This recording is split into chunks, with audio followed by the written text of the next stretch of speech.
پەلامارەکانی داعش بۆ سەر سەنگەرەکانی پێشمەرگە لە سنووری پارێزگای کەرکووک درێژەی هەیە. سەنگەرەکانی پێشمەرگەی لە سنووری شارۆچکەی پردیە. ماوەی جارێک داعش پەلاماری ئەو سەنگەران دەدات و بەشێک لە پەلامارەکان بەڕێی تەقانی موشک ئەنجام دەدرێت. العمل جاري على سد الثغرات الأمنية وهنالك تنسيق وهنالك قوات أمنية. هەنگاوەکانمان بەردەوامن بۆ پڕکردنەوەی بۆشای ئەمنیەکان لە سنووری کەرکووک بە هەماهەنگی لەگەڵ هێزەکانی پێشمەرگەدا. سەبارەت بە ڕووداوەکەی پردێش سەکۆ موشکیەکانمان هەڵگرتووەتەوە و لیژنێکی لێکۆڵینەوەشمان پێکێناوە سەبارەت بە ئەنجامدەرانی و پەلامارە. هەماهەنگیمان لەگەڵ پێشمەرگەدا هەیە بۆ پڕکردنەوەی ئەو بۆشای ئەمنیە لە سنوورەکە. بۆشای ئەمنی هەیە خۆی هەیە تا ئێستا پڕ نەکراوەتەوە.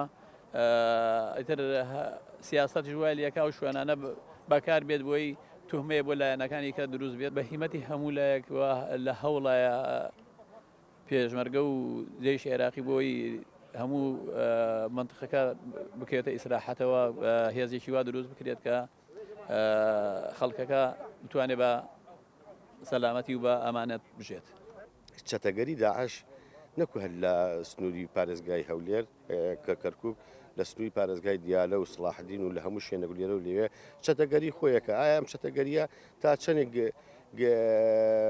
باڵانسی هێزە گۆڕێ منەڵێن باڵانسیی هێز ناگۆڕێ لە وەزارەتی بەرگری عێراق لیژنەی لێکۆڵینەوە لەسەر ئەم کردەوانی کەوە ڕۆژانە لێرە و لێوێ ئیبیستین دروست کراوەی ئێمەش بە دوچوونمان هەیە لەسەر بەسەماتی ئەم حادسە و مەلابەساتی ئەم حادسەیە.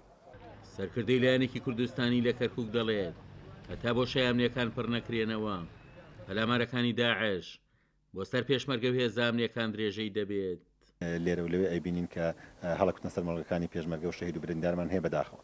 ئەوەی کە ئێستا پێویستە و زەرورە بکرێت ئەوەش ئەوەیە کە وەزارەتی پێشمەرگەی حکوومەتی هەرێمی کوردستان بە هەماهەنگی لەگەڵ حکوومەتی ناوەندە هەچەند هەندێک هەوڵێک هەیە بەس وەکو پێویست و تومحی کەرکووکەکان نییە بۆی بتوانین ئەو فراغە ئەمنیانە پڕ بکرێتەوە کە چەکدارانی داعش بە هەر مەبەستێ بەدەست بکەنە ناو برەی ئەو ناوچانەی کە بەتایبەت کوردنشینن زەرەر و زیان بە هەم سەر و ماڵی هاوڵاتیان هەم زۆربەی حاڵەتەکان ئێمە بینیمان زیانی گیانیشین هەیە.